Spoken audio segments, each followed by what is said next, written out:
Selamat petang, salam sejahtera. Terima kasih karena bersama dengan saya di Nazilin Unity Channel. Dengan pendedahan ini, dikhawatiri Mahathir akan terbisu. Manakan tidak, dipetik daripada Malaysia kini, persoalan besar untuk Tun Mahathir. Adakah Dr. Mahathir tunduk dengan DAP ketika jadi Perdana Menteri?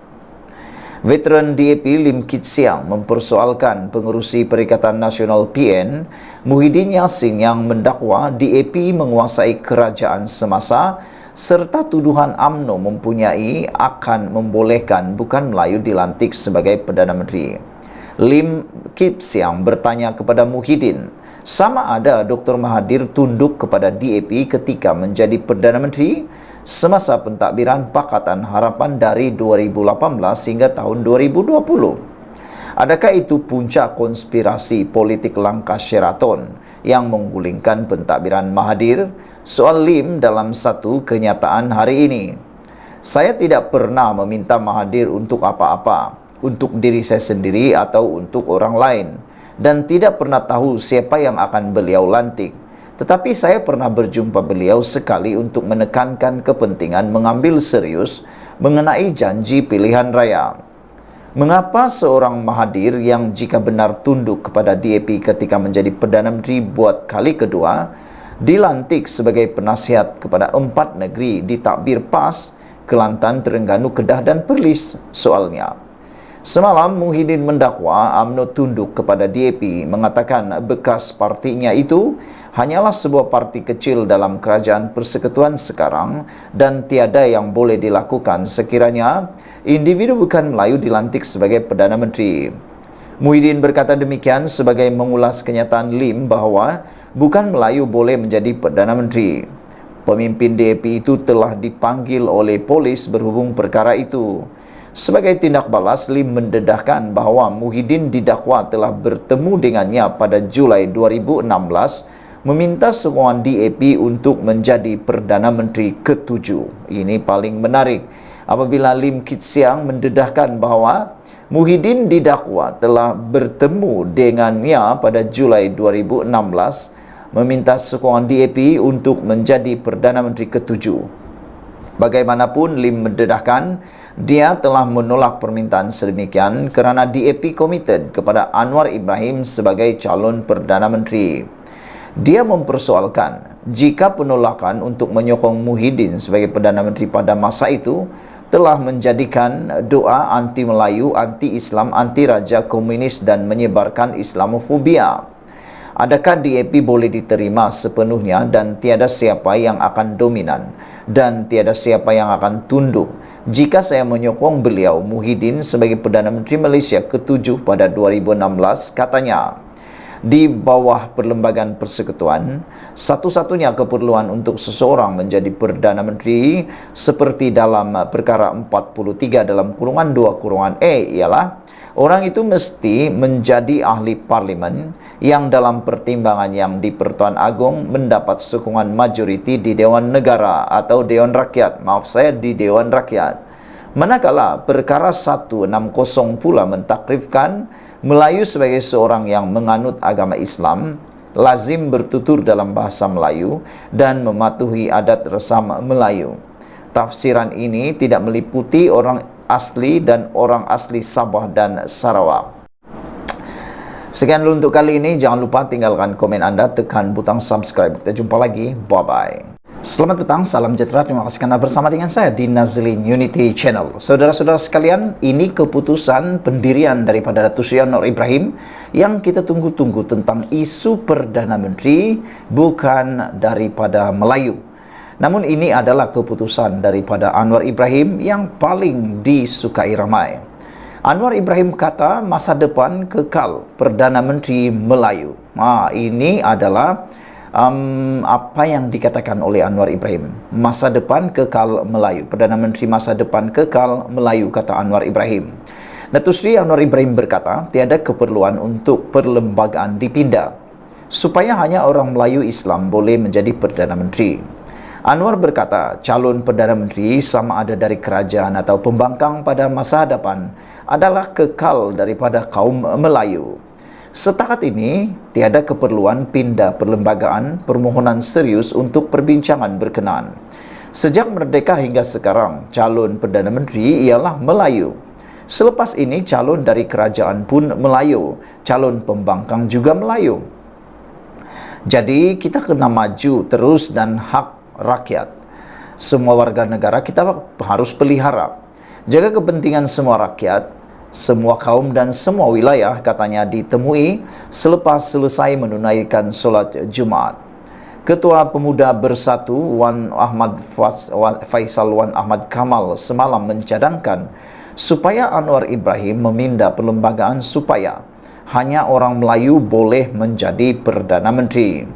Ia susulan kenyataan ahli politik veteran DAP Tan Sri Lim Kit Siang berhubung impian Malaysia yang diutarakannya kepada pelajar Malaysia di United Kingdom pada 29 November lalu dengan menyebut tiada sekatan dalam perlembagaan untuk bukan Melayu menjadi Perdana Menteri. Bekas pengerusi DAP itu antara lain mengatakan perlembagaan Malaysia pada 1957 maupun selepas dipindah pada 1963 ketika Malaysia dibentuk bersama-sama dengan Rukun Negara dan Wawasan 2020 beserta 9 cabaran strategiknya menjanjikan impian Malaysia.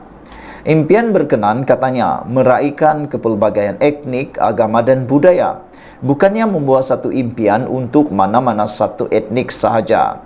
Dalam pada itu, Anwar yang berbaju Melayu berwarna hijau muda dan bersamping songket merah jambu tiba di masjid sekitar jam 1.15 tengah hari.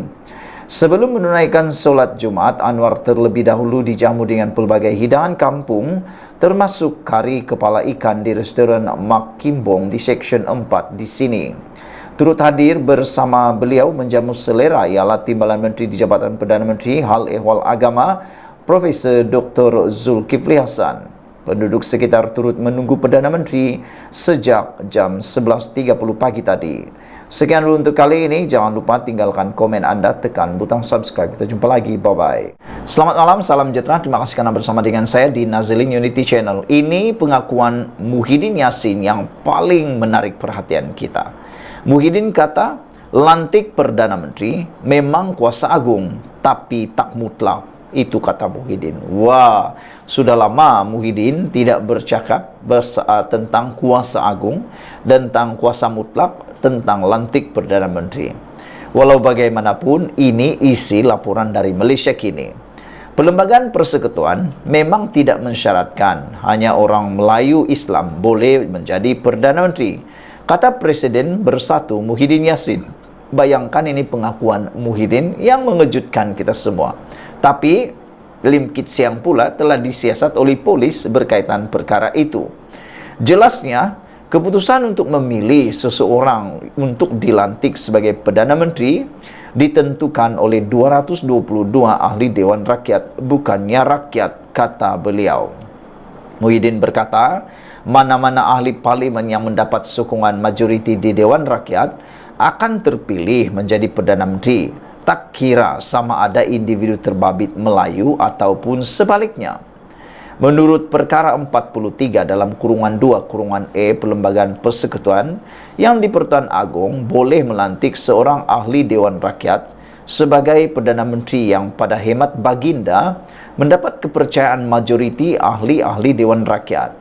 Perlembagaan tidak menyatakan ahli Dewan Rakyat itu mesti seorang Melayu, kata Muhyiddin. Nah, ini pengakuan Muhyiddin yang paling kita tunggu dan paling bagus setakat ini. Pun begitu, bekas Perdana Menteri dan Timbalan Presiden UMNO itu juga mengingatkan, sejak merdeka negara sudah mempunyai 10 Perdana Menteri yang dilantik mengikut peruntukan perlembagaan berkenaan. Kesemua mereka adalah dalam kalangan orang Melayu, katanya lagi dalam hantaran di Facebook hari ini. Semalam, Ketua Pemuda Bersatu Wan Ahmad Faisal Wan Ahmad Kamal mencadangkan supaya Anwar Ibrahim menggerakkan usaha memindah perlembagaan supaya hanya orang Melayu Islam boleh menjadi Perdana Menteri. Mungkin dengan cara ini sedikit sebanyak dapat memulihkan sokongan orang Melayu di negara ini kepada kerajaan campuran pimpinan beliau berbanding memperagakan capal, songkok, cium kerlis atau bertiwikarma bahasa katanya. Tertakluk kepada Dewan Rakyat. Polemik sama ada orang bukan Melayu boleh atau tidak menjadi Perdana Menteri timbul kembali susulan kenyataan ahli politik veteran DAP Lim Kit Siang kepada pelajar Malaysia di United Kingdom bulan lepas. Mengambil contoh bagaimana pemimpin kulit hitam Barack Obama menjadi Presiden Amerika Syarikat selepas 230 tahun penubuhan negara itu, Lim berharap suatu hari nanti akan berlaku di Malaysia. Pandangan itu bagaimanapun membuatkan dia dikritik hebat oleh pelbagai pihak termasuk pemimpin parti dalam kerajaan. Bagaimanapun, anggota Parlimen Pasir Gudang Hassan Abdul Karim yang juga seorang peguam tampil mempertahankan Lim dengan berkata, perlembagaan memang tidak melanggarnya atau melarangnya. Nick Abdul Aziz pula pernah menyatakan isu latar bangsa seorang tidak perlu dipertikaikan untuk menjadi Perdana Menteri asalkan individu terbabit beragama Islam. Nick Abdul Aziz yang ketika itu menjadi Mursidul Am parti berkenan berkata, bangsa seseorang tidak wajar dipertikaikan. Nak bukan Melayu jadi Perdana Menteri tidak apa, asalkan beragama Islam, sebab mana boleh pimpin Islam kalau tidak Islam, kata beliau. Contohnya, negeri demokrasi. Adakah jawatan diberi kepada komunis? Negeri komunis pula, adakah dia akan beri kepada orang demokrasi? Tak ada. Negeri komunis, maka pemimpin komunis yang pegang. Negeri demokrasi, maka demokrasi yang pegang. Negeri Islam, maka orang Islamlah pegang. Jadi bangsa apapun tak peduli, katanya pada Mei 2012. Mengulas lanjut, Muhyiddin berkata, walaupun yang di Pertuan Agong mempunyai kuasa budi bicara untuk melantik seseorang menjadi Perdana Menteri, ia tidak bersifat mutlak. Menurut Perlembagaan Persekutuan, sekiranya majoriti ahli Dewan Rakyat termasuk Melayu dan bukan Melayu menyatakan kepercayaan kepada seorang ahli bukan Melayu untuk dilantik sebagai Perdana Menteri, maka jadilah dia Perdana Menteri. Yang di Pertuan Agong mempunyai kuasa budi bicara dalam pelantikan Perdana Menteri, namun kuasa budi bicara itu tidaklah mutlak. Ia tertakluk kepada ahli Dewan Rakyat itu yang mendapat kepercayaan majoriti ahli-ahli Dewan Rakyat, kata Muhyiddin lagi. Sekian dulu untuk kali ini. Jangan lupa tinggalkan komen Anda, tekan butang subscribe. Terima lagi. Bye-bye.